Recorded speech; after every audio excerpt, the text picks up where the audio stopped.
तो आज के वीडियो में थर्ड चैप्टर जो एटम्स और मॉलिक्यूल्स है, तो लास्ट वीडियो में मैंने इसके पार्ट सेकंड में आपको एटॉमिसिटी, आयंस क्या होते हैं, कितने टाइप्स के आयंस होते हैं, एटॉमिसिटी क्या होती है, वैलेंसी क्या होती है, वैलेंसी किस तरीके से निकालते हैं, और एटॉमिक मास क्या होता है, उसको किस तरीके से कैलकुलेट करते हैं। तो ये सारी चीज़ें मैंने डिस्कस की थी, बस वो समझाई थी। तो आज के चैप्टर में जो न्यूमेरिकल वाला पोर्शन है, इसमें जो मोस्ट इम्पोर्टेंट है, तो वो डिस्कस करते हैं और आज इस चैप्टर को क्लोज करते हैं। तो पहले इसमें क्या चीज़ें होती हैं, हमें कैसे पता लगेगा क्या चीज़ दे रखी है और क्या चीज़ फाइंड आउट करनी है हमें इसमें। तो जैसे ये है एग्जाम्पल 3.3 है एनसीईआरटी का। तो उसने बोला how will you calculate the number of moles for the following. दो क्वेश्चंस उसने दे रखे हैं और उसमें हमें नंबर ऑफ मोल्स निकालने। तो हमें पहले पता होना चाहिए कि नंबर ऑफ मोल्स क्या होता है, किससे उसको रिप्रेजेंट करते हैं। ठीक है, तो पहला है number of moles. Small N से हम नंबर ऑफ मोल्स को रिप्रेजेंट करते हैं। स्मॉल एन को बोलते हैं number of moles. Small M को बोलते हैं हम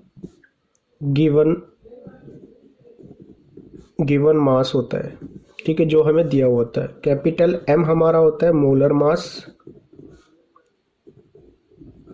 मास, और जो हमारा एन होता है कैपिटल एन, वो होता है given number of particles. Given number of particles.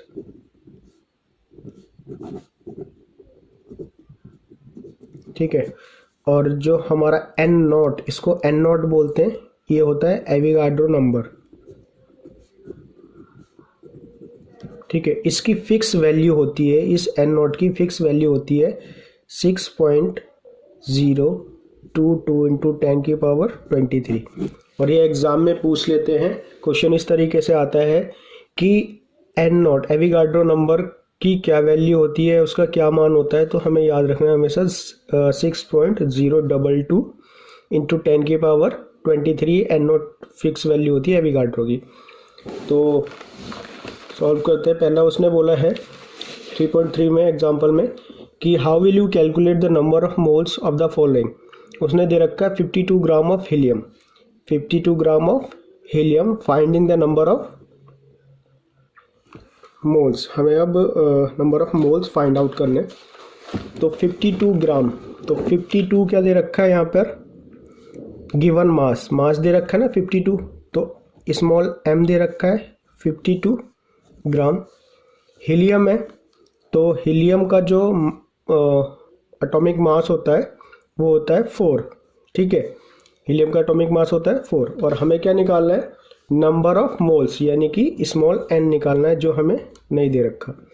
तो इसके फॉर्मूले हैं, तो पहले फॉर्मूले डिस्कस कर लेते हैं, फिर उसके बाद इसको सॉल्व करेंगे। तो पहला जो फॉर्मूला इसका बनता है वो होता है n is equals to small M upon में capital M. n is equals to small M upon में कैपिटल एम, यानी कि n इज इक्वल्स टू होता है गिवन मास अपॉन में molar mass. Given mass upon में मोलर मास। फिर एक इसका नेक्स्ट जो है वो n is equals to n upon में n नॉट है, यानी कि गिवन नंबर ऑफ पार्टिकल्स और ये एविगाड्रो नंबर। और तीसरा फॉर्मूला क्या है हमारा, इसी से बनता है। देखो n बराबर, पहले फॉर्मूले में हमने क्या देखा है, n is equals to small M upon में कैपिटल एम। तो इस n की जगह हम लिख सकते हैं is equals to n upon में n नॉट। तो ये तीन फार्मूले बने हैं हमारे। इन तीनों फार्मूले से ही हमें हमारे सारे क्वेश्चंस सॉल्व होंगे जो भी तुम्हारी एनसीईआरटी के बुक में है। तो पहला देखते हैं, ये हमें दे रखा था 52 ग्राम ऑफ हीलियम, यानी कि गिवन मास दे रखा था, जो दिया होता है वो गिवन मास होता है। ठीक है, तो 52 ग्राम ऑफ हीलियम, ये हीलियम का जो मोलर मास है कितना है, 4 ग्राम। और ये क्या है, एन, ये हमें निकालना है, नंबर ऑफ मोल्स हमें निकालने हैं। तो कौन सा फॉर्मूला अप्लाई होगा, ये कैपिटल एम है। तो n इज इक्वल टू, हमें देख के पता लग जाएगा कि हमें कौन सा फॉर्मूला अप्लाई करना है। इसके अंदर क्या निकालना है, कैपिटल M दिया है और स्मॉल m दिया है, निकालना क्या है n। तो कौन सा फॉर्मूला सुटेबल रहेगा, पहला वाला, स्मॉल m अपॉन में कैपिटल M। तो n is equal to small m 52 और कैपिटल M 4 32। ठीक है, तो 13 हमारा क्या हो जाएगा, नंबर ऑफ मोल्स कितने होंगे, 13 नंबर ऑफ मोल्स, ये इसका आंसर होगा। तो इसका जो नेक्स्ट है,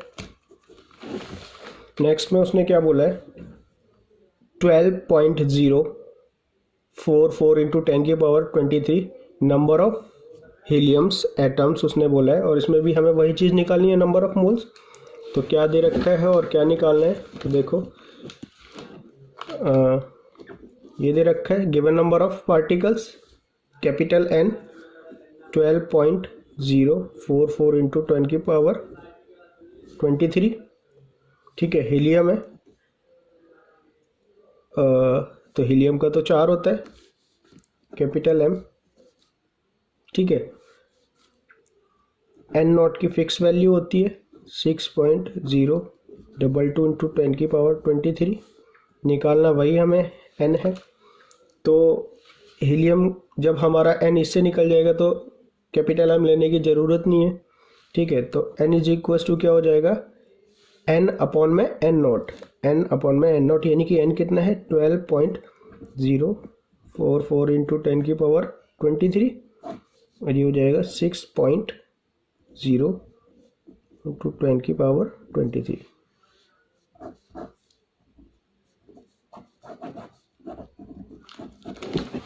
तो ये कट जाएगा इससे, और जो हमारा आंसर आएगा N इज इक्वल्स टू 2।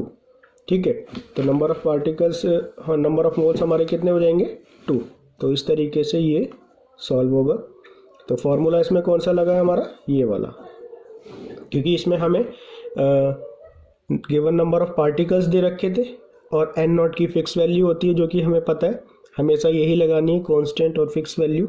और निकालना क्या था हमें, स्मॉल n, तो n अपॉन में n नॉट, n क्या है ये, n नॉट की फिक्स वैल्यू, काट देंगे 2 टाइम्स में कट जाएगा, n इज इक्वल टू 2। तो ये दोनों ख़त्म हो गए। फिर उसके बाद है नेक्स्ट, उसने क्या बोला है, how will you calculate the mass of the following. इसमें उसने बोला है हाउ विल यू कैलकुलेट, जो एग्जांपल 3.4 का पहला है, उसने बोला है how will you calculate the mass of the following. उसने बोला रखा है 0.5 moles of N2 gas, 0.5 of nitrogen gas. तो किस तरीके से कैलकुलेट करेंगे इसको, हमें क्या निकालना है, मास निकालना है। तो 0.5 ऑफ मोल्स क्या दे रखा है, 0.5 of moles of nitrogen gas. इसमें दे रखा है हमें स्मॉल n 0.5, ठीक है, ऑफ नाइट्रोजन गैस, नाइट्रोजन मतलब N2, और N का होता है कितना, N होता है हमारा 7, और इसका जो एटॉमिक मास होता है 14, और 2 है तो कितना हो जाएगा 28, तो 28, ठीक है 28। और हमें क्या निकालना है, स्मॉल m निकालना है यहाँ पर, ये कैपिटल M है, ठीक है, N2 जो मोलर मास हमने निकाला है। तो फॉर्मूला वही लगेगा, n is equals to small m upon में कैपिटल M। अब यहाँ पर हमें दे रखा है 0.5 n दे रखा है स्मॉल m, और हमें स्मॉल m नहीं पता, स्मॉल n दे रखा है, कैपिटल M हमारा क्या है 28। तो डिवाइड हो रहा है, इधर जाके क्या करेगा, मल्टीप्लाई। तो 0.5 into 28 is equals to small m, तो कितना हो जाएगा, 0.5 से 28 की मल्टीप्लाई करेंगे तो 14m, यानी कि जो मास निकल के आएगा 14m होगा इसके लिए हमारा, ठीक है। इसी तरीके से ये क्वेश्चंस भी हमारे सॉल्व होंगे। तो ये चैप्टर यहीं पे फिनिश होता है। इसके बाद मैं मैथ्स के कुछ इंपॉर्टेंट टॉपिक हैं जो एग्ज़ाम में आएंगे ही आएंगे 101%, तो उसकी वीडियोस मैं आपको शेयर कर दूंगा, ठीक है। तो ठीक है, बाय।